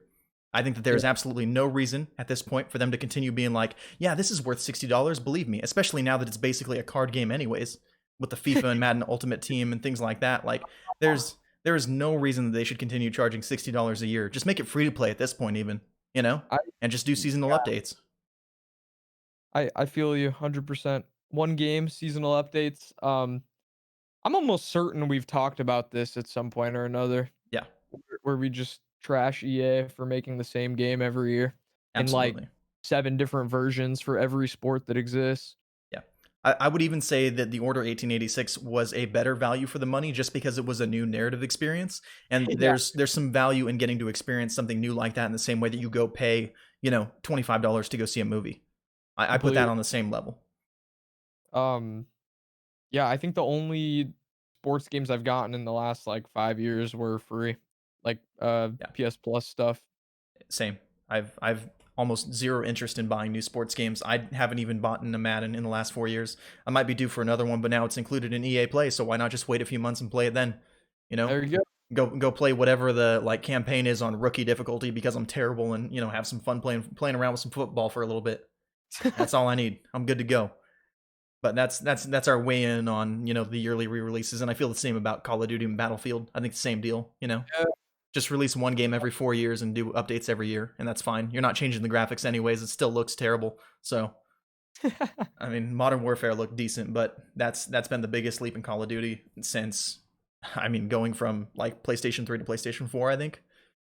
Yeah, and So, I mean, which is sad because I feel like there's not a huge difference from this next gen to Modern Warfare Cold War, excuse me, Modern Warfare 2 Cold War. yeah, Like, it's supposed to be a next gen COD, right? yeah. Or did they market it like that? I don't I mean, it is and it isn't. know. I think that this year specifically, there is the fewest reasons to upgrade to the new console as there ever has been, outside of like Demon Souls. I think that's really the only game that warrants buying a new console at this point. All the other games, it's like not too much of a reason not to buy them on the older hardware Yeah, well, good thing I don't. I'll wait till something cool comes out. to buy a console. Yeah, yeah, plus, I mean, not like I could get one right now even if I wanted to. Yeah, absolutely. So, I mean, jumping back into Marvel's Avengers, though, because we did go off on a little tangent there, but I want to make sure I mention that because I strongly agree about the value for money of sports games in yearly releases. That's all But I'm saying. I was hoping you would bring it up. yeah, yeah, definitely. And so neither of us bought this game. I came close to pre-ordering this game a couple of times. I think that it released at a really good time because there were so few other games coming out. Um, Obviously, it's hard not to be hyped for anything that's Marvel nowadays because of how much love people have for the Marvel franchise. I mean, I don't know. Do you like Marvel games or Marvel movies? You have interest in this? Movies. I actually I share the same sentiment. I almost bought this game literally.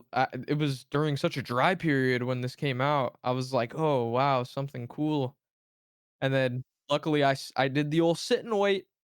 Probably within like 2 to 3 days of this game's release, everyone was trashing it for all of its faults, so Yeah. crisis averted. And this is one that is still getting backlash for how bad it is. I mean, the fact that every single character has a like battle pass, if you will, that you have to level up for each individual character, and then on top of that, your progression is mostly just like arbitrary numbers, and everything kind of scales with you anyways. I mean, it's so bad. I just want a Hulk smash without, like, a number behind it. Yeah. And then on top of that, like some of the audio design and stuff. I mean, I know we mentioned this before with like on our games as a service episode that we did Yeah, with Mr. Spicy Doom himself, shout and out. like just listening to people hit things with Thor's hammer when I was watching the videos and how like unsatisfying it sounded. Like if you're swinging Milner, okay, it better sound louder than like vehicles colliding at like 60 miles an hour.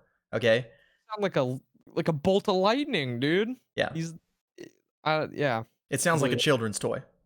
It's like Honestly, wet paper hitting drywall, just like pretty much. Yeah, it's like when you get a paper towel and you get it really wet and then you just throw it at the wall. yeah.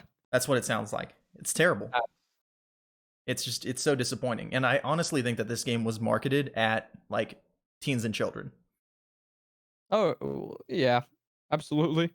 But Like which is weird because, like, oh, why would this children game have this, like, this gear system that's, like, trying to be way more complicated than it really is? They just missed the mark, dude, completely. absolutely. I would say that Marvel fans, outside of like the the movie backpackers that we have today, who kind of just jumped on the bandwagon as soon as like the Marvel movies started getting cool, I think Yeah, that your core Marvel fan base are some of the most loyal and like crazed fans of potentially any franchise ever. I mean, yeah. like it is a massive devoted following. And if they had gotten this right, it would have been incredible. I mean, the idea of being able to go around and be the Avengers with your buddies, that sounds awesome. Would've been really cool. And Yeah, it still probably would really be cool, just not for $60. not at Maybe all. yeah, maybe for, like, $10, I'd buy it and, like, mess around a little bit, but definitely not 60. If they fix the game and give us regular compelling content and like an interesting end game, I would say that I would pay $30 for this on sale. Yeah, like, Absolutely. it still seems fun. That Marvel name brand, it calls to me, but, yeah, no, I'm good right now. Yeah. No thanks. And I would say that outside of Cyberpunk, I mean, if you hadn't seen the, like the people actually playing the game gameplay, and you had only seen the trailers that they released for the game, I would say that this game is probably the hardest not to be hyped for this year, besides Cyberpunk. I agree. It yeah, yeah, so it's almost so hard to, like, even imagine that because I just know how the game will end, like It's hard to look back on a time when we were excited to hear about this game. But like, do you remember when the trailer first dropped? Oh, yeah, yeah, I remember I think I saw its, like, first announcement at E3, and I was like, "Oh, Yeah. it looks crazy." The first teaser trailer was January 26th, 2017, and it was just panning over what was basically like this like post combat zone, and Yeah, you could see like the yeah, Captain America shield and like Thor's hammer, and then like lightning strikes the hammer in the trailer. And man, dude, like I got chills because like that was at the height of Avengers hype, yeah. you That know. was, what, 2017? That was, like, right when Infinity War came out, right? Somewhere around there. I mean, I'm Really I'm was, giving us like, a quick Google search on that one. right in the core of the hype, I believe you're right. I just, like, even, like, 6 months before that game came out, I remember seeing some of the newer trailers where it was actual, like, gameplay, Hmm. and I was like, "This looks" even that looked so cool. I was like, "You're just switching in as the Avengers mid-fight," like, it So that what's up? actually that actually was a pretty big year for Avengers stuff. Guardians of the Galaxy Volume 2 came out in 2017. Spider-Man: Homecoming 2017, Oh, and Thor: Ragnarok. yeah, yeah, yeah. So I mean, Those are some bangers. yeah, and then also Avengers: Infinity War came out in April, so it had been announced, and like people were starting to see trailers during 2017, and for Black Panther as well, which came out in 2018. Yeah, they nailed it then. They knew what they were doing. Yeah, that was like peak Avengers hype. I mean, like all of those movies, Thor: Ragnarok potentially being the best Marvel movie, like period. It Pretty was so funny. good. It was so good. I mean, I didn't even like Thor that much as a character in the Marvel Cinematic Universe before Thor: Ragnarok. They changed him in Ragnarok. They turned it like because he was like in the first Thor, he was just like this like they they they kind of gave it the Watch Dogs treatment. He was just like this like cold like brute, and then in Ragnarok they gave him like personality, and I think a lot of people like that. So that's how he is now. And even more than that, I mean, I know we're getting kind of sidetracked here, so we'll home back in a second here. But like, man, Thor as a character should be so powerful. I mean, the dude is a god, and I He is- felt like they really weren't doing him justice before that point.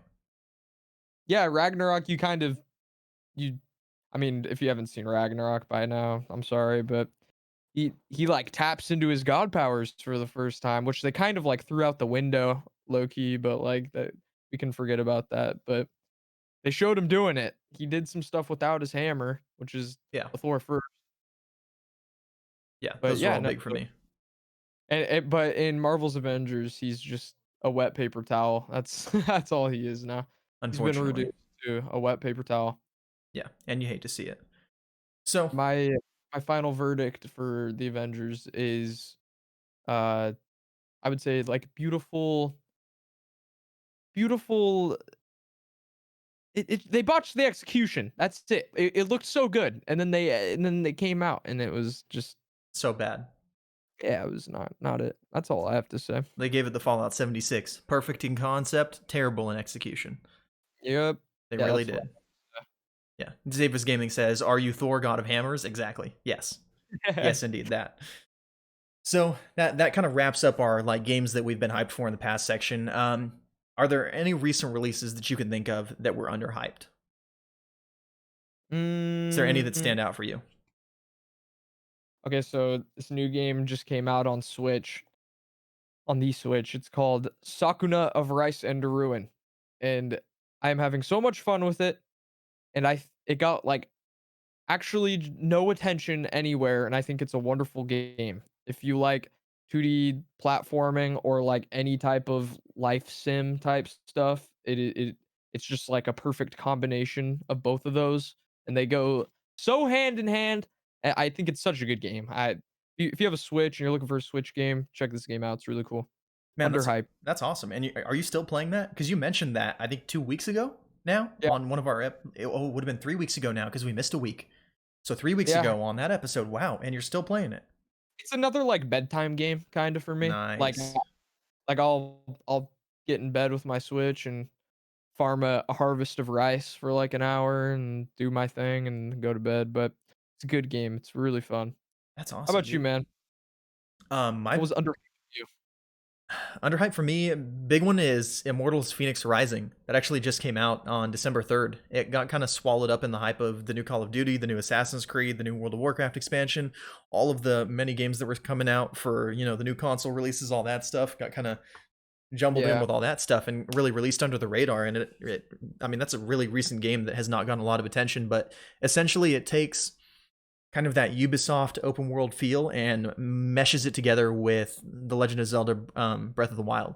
It's very much in that vein. It's essentially you take Assassin's Creed Odyssey and Breath of the Wild and you jumble them into the same game, and it's not only on your Nintendo hardware, so it actually looks and runs pretty well on new consoles. It's got some performance issues on PC right now, some stuff that's probably going to have to get ironed out with a few patches and updates. But I would say for the most part, it's a beautiful game that runs better than Switch hardware. And if you like that style of game, like that Legend of Zelda Breath of the Wild type style of game, I personally love it, and I like most of the Ubisoft games that I've played that are that open world style. I mean, I'm a big fan of like Far Cry, Watch Dogs, even Assassin's Creed. Like I give it a hard time on the show because I feel like it's not very assassin esque anymore. But Uh, yeah, I vouch. It's yeah, not really. yeah, it really isn't. But like I like that style of game and I enjoy it. And this is one that I think definitely should have gotten more attention. And I think that it's gonna slide under the radar nicely and pick up some decent reviews. And it'll be a lot of fun for the people who take the time to notice it. Yeah, I think because Ubisoft published and developed it, right? Yeah. Like, I think they kind of I think they did it a little dirty, if I'm being honest.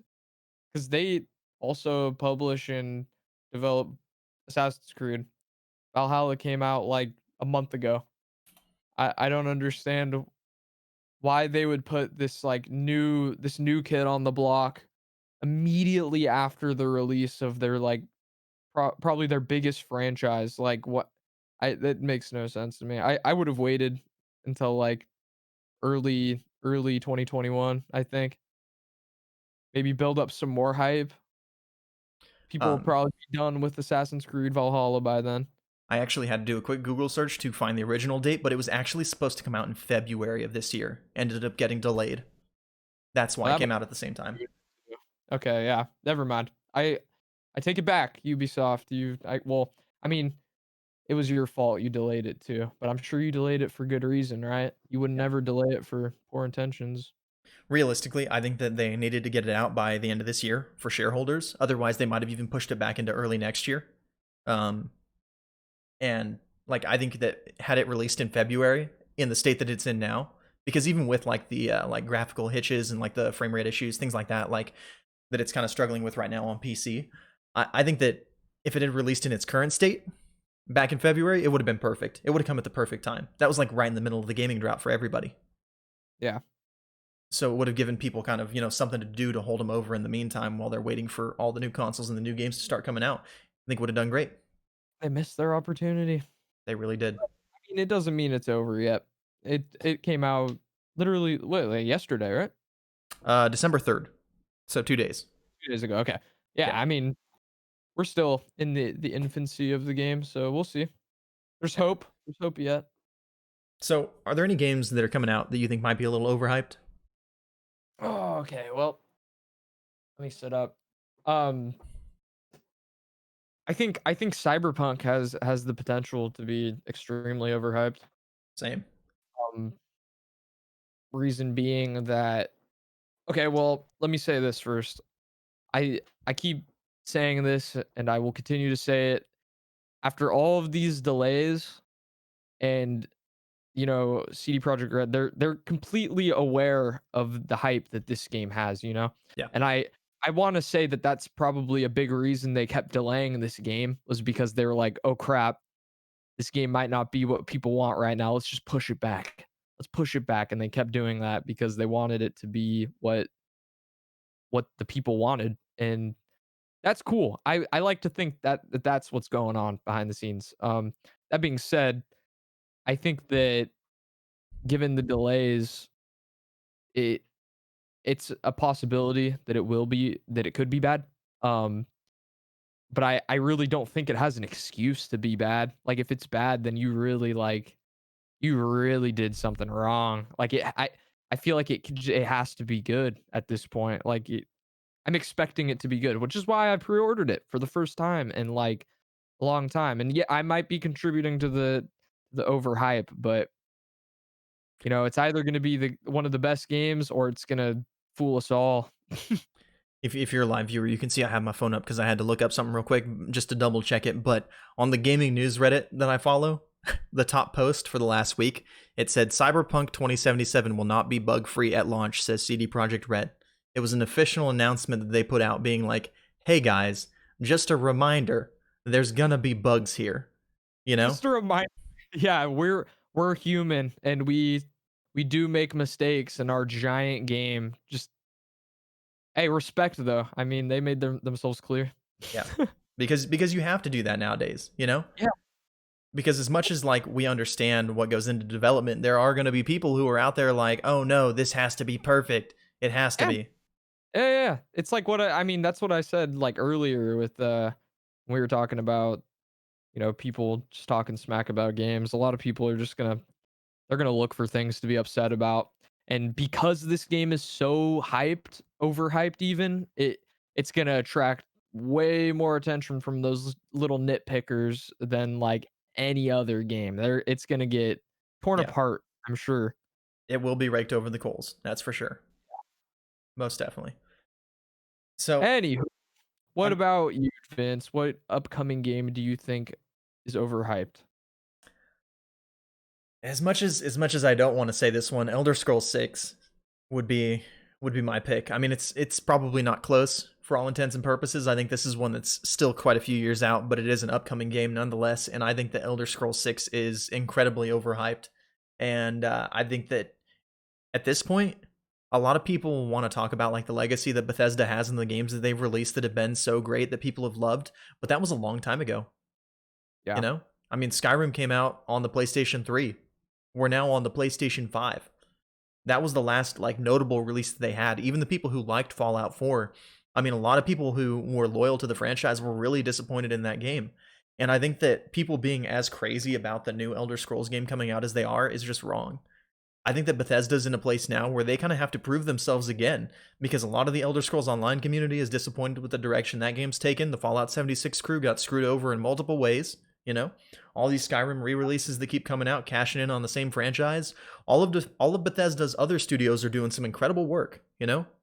Dishonored, Prey, Doom, all those games, fantastic. But when it comes to their core studio putting out Elder Scrolls and Fallout, I've been I have been underwhelmed to say the least. And I want it to Yeah, be great, but I'm way more excited from the new game coming from Obsidian. I can't remember the name of it right now, like off the top of my head. I know what you're talking about. I forgot the name too. Avowed. That's what it is. I'll say a quick Yeah. Google search solves everything. But like, I'm way more optimistic about that game personally, just based on how good Outer Worlds was, than I am about any new Elder Scrolls game or anything coming from Bethesda. I'm also just a sucker for, like, spaceship stuff, so that sounds really cool. But, um, yeah, I what worries me is that that game probably won't even come out for, like, anywhere from, like, 3 to 5 years, I'd wager. Like, Yeah, the video game climate has changed so much since 2011 when Skyrim came out, and, Skyrim is, like, it's a well-known game. Everybody kinda knows what Skyrim is if you're in the gaming community or even not, and, like, I don't know. I feel like times may be a little different by then. We're already being swarmed by battle royales and stuff of the like, so might yeah. not be what catches people's attention. I think it'll still, like, be like, "Hey, Bethesda's new game is out." It'll people will buy it, of course, but will it be what everyone needs or wants? Will it be good? Who Only time will knows? tell. Yeah. Nobody knows. It's crazy. Yeah. And we hate to see it. There's a couple of things I want to highlight in the chat real quick because I think we got a few like really awesome comments here. And GZDR says Microsoft has the marketing for Cyberpunk, so that statement puts them in a bad position once again to hype it up and make Taco Bell deals only for it to get blasted by Metacritic. And I just think that's funny in general. And like could kind of be right. Microsoft does really go over the top with the sensationalist hype, like commercials and all that stuff. And it's CD Projekt Red as much as it is Microsoft here with their trailers and all that stuff, but yeah, Microsoft definitely bought into that, and they push things hard here in the states at least. I don't know how much they do in like Japan or anything like that. I know in the EU they've got some presence, but yeah, Microsoft does do hype. They buy into that big time. Yeah, it definitely. I remember, doesn't have anything to do with Microsoft, but, like, the Assassin's Creed games or, like, even I think one of the more recent CODs, I used to buy Monster Energy drinks and, like, they used to always have when Origins came out, I remember the main character being on the Monster cans and, like, Yeah, I I think that stuff's so funny when you just see, like, same. it's like game stuff on, like, your bag of Doritos, you're like, "Oh, nice." Yeah, personally, I don't even like the like advertisements like that for like win a PS5 because I never win. So I don't even like those. I just get to see a bunch of Reddit posts get upvoted of people who won a free PS5. So that's not that's not my kind of marketing. It doesn't appeal to me. Yeah, I don't like it either. Yeah. And then Shoria said, first time I saw Avowed, I thought it said arrowed for some reason. Do you know why that is, Joker? I actually have an idea of why that is. Uh, Dyslexia? No, because in the trailer, the entire trailer is you're basically following an arrow that was shot through a whole bunch Oh, of environments. That's why I think he saw it that way. arrowed. Yeah. Yeah, I've seen that, so I don't know. The trailer, some like archer or something like, or it might have been a ballista, like shoots an arrow, or like ballista might not be the right word. I'm pretty sure that's the big one that shoots the large arrows, but essentially it shoots an arrow and you kind of follow the arrow like through all these different environments of this RPG world and see a bunch of different creatures, and it's kind of a cool trailer. But yeah, That he is cool, said that sounds cool. yes, that's exactly it. I like that. Yeah, so I think that is why you saw it that way. And then Joe said Skyrim was legendary in its time, but I feel like newer games of the same genre did it better, like The Witcher, Horizon Zero Dawn, etc. Would you agree with that?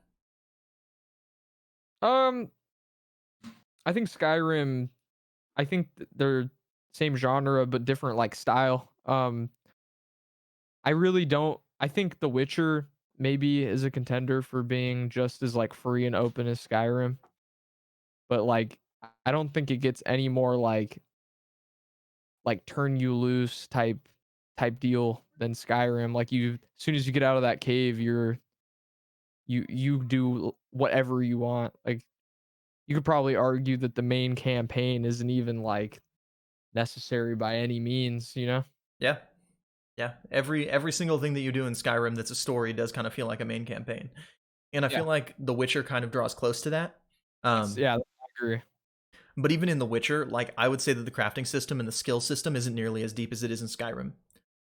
I think that we Yeah. haven't had a game that really takes what Skyrim does so well and does it as well or better. Like all of the things that Skyrim does well. Because I think that objectively, Horizon Zero Dawn and The Witcher are both better games, but they aren't better Skyrims.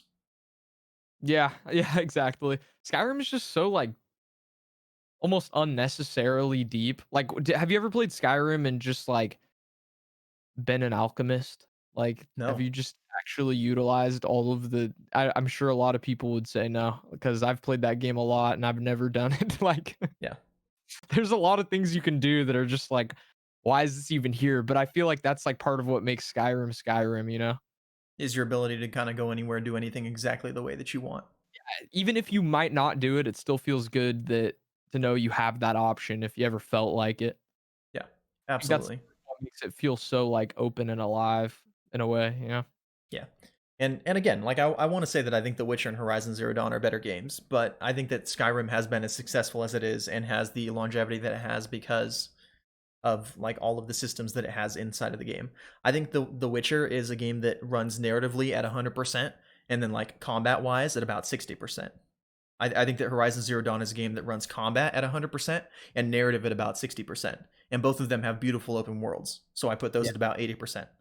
If I'm just like assigning numeric values to these things, I consider Skyrim to be a game that runs every single thing that it does at about 80%, except maybe graphics because it's from what 2011, it's older. 2012. It's an old game. 11 was its release date. I'll never forget it. It's burned in my brain. Yeah, yeah. I think that Skyrim runs narrative and combat, arguably combat on this one at about 80%. But just all the things, all the systems that you can do in the game, all of like the crafting and all that. Like there are so many different facets of that game that it does like decently that I think it's going to hold its place for such a long time. And then I mean, Zavis Gaming mentioned that's what mods are for. On top of that, mods. It's I true. mean, the mod scene gave Skyrim so much more life. Yeah, I was gonna say the modding community in Skyrim, they do a lot. I remember when they first, like when the Skyrim mods first started coming out, like some of the first ones, that was pivotal, huge.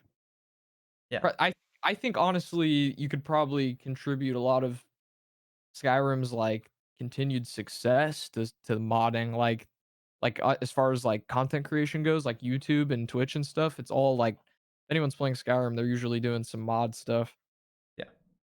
I mean, I remember one of the first add-ons I got was Skyboxes, the Skybox add-on. Yeah.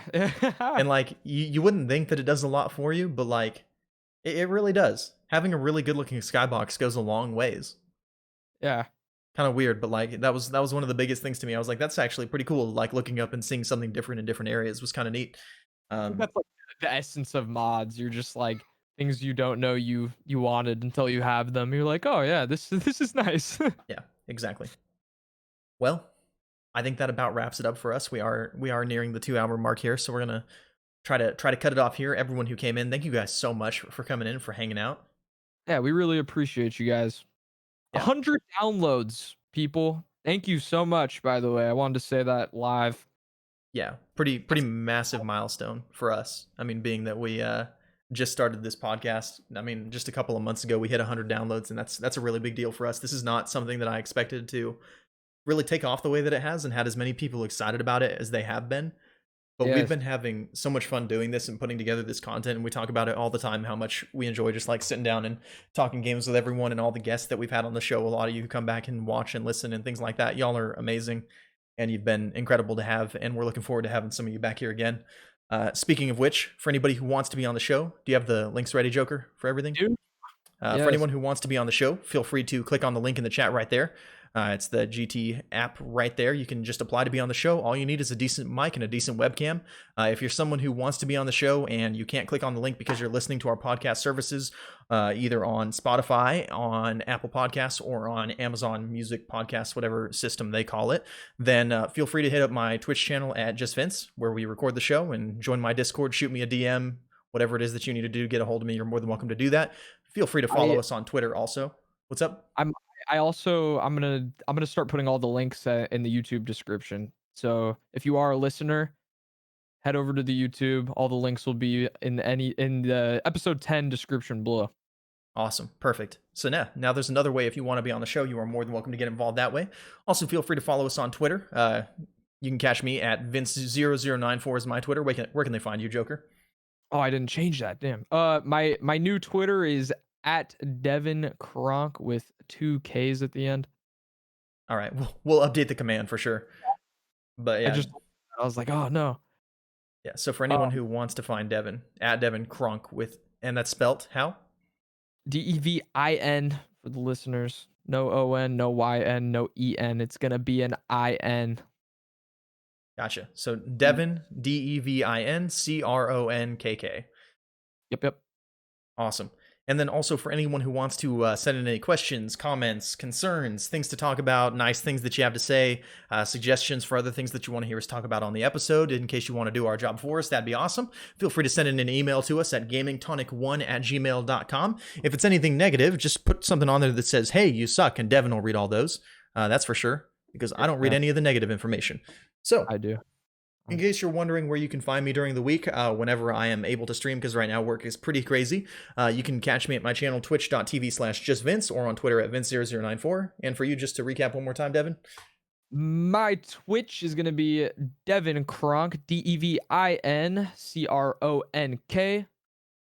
That's where you can find me. I go live every day except for the weekends. It's 6 o'clock p.m. Pacific time. Awesome. Excellent. Thank you so much. And to everybody who watched, as always, we appreciate you guys. Y'all are absolutely incredible. We appreciate everyone who comes out for the live show. And thank you so much to our listeners who allowed us to hit 100 downloads. Y'all are amazing. Hope you're looking Yeah, forward to some more content coming soon. Do you have anything else you want to say before we sign off, Devin? I just want to say that I appreciate you guys. Thank you again. It means a whole lot to us. Thank you, live viewers. Thank you, anybody who's listening later on any of our services. You guys are amazing. Thank you.